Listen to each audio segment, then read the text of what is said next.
বলতে পারবো না। গল্পটা এখন যেমন 5 জনের কাছ থেকে যা জানতে পারছি সেগুলো সবার সঙ্গে কিন্তু গল্পের মিল আছে। এই সম্পৃক্ততার Correct. পিছনে কোনো কি গডফাদার আছে তাদের, আপনারা কি মনে করতেছেন? আমরা রাজনৈতিক কোনো বিষয় এখন পর্যন্ত আমরা পাইনি, রাজনৈতিক কোনো ইন্ধন বা কোনো কিছু পাইনি, রাজনৈতিক পৃষ্ঠপোষকতা কোনোটাই আমরা পাইনি। এটা সম্পূর্ণ ব্যক্তিগত আক্রোশ, ব্যক্তিগত বিরোধ থেকে এটাই ঘটনার সূত্রপাত হয়েছে। ওই ব্যক্তিগত বিরোধ থেকে একটা মানুষকে হত্যা করতে হবে, এটাই হলো আমাদের চিন্তার বিষয়।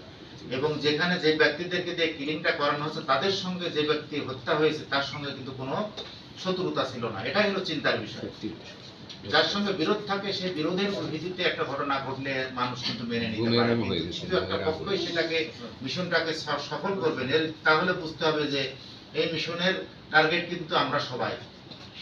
তাই আমরা মনে করি এটা থেকে আমাদেরকে বেরিয়ে আসতে হবে। এদেরকে চিহ্নিত করা হয়েছে এবং আমাদের কাছে এখন পর্যন্ত যে 10 জনের নাম আসছে, 10 জন আমাদের কাছে, হয়তো সংখ্যাটা আরো বাড়তে পারে, সংখ্যাটা একটু বাড়তে পারে। কেউ হয়তো স্পটের থেকে সহযোগিতা করেছে, কেউ স্পটের বাইরে থেকেও করেছে। সেজন্য আমরা প্রত্যেকে আইনের আওতায় আনবো, এর থেকে রেহাই পাওয়ার কোনো সুযোগ নেই, যে যেভাবে করুক না কেন।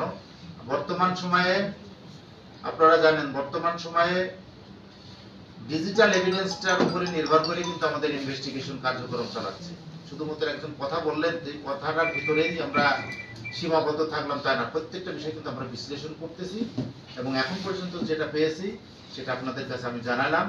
নেক্সটে আপডেট পেলে আরো কিছু আছে আমাদের কাছে, আমরা কিন্তু এখনো অভিযান অব্যাহত আছে আমাদের, থাকলে আপনাদেরকে আমরা মানে সময় সময় এগুলো বিষয় আপনাদের জানাবো।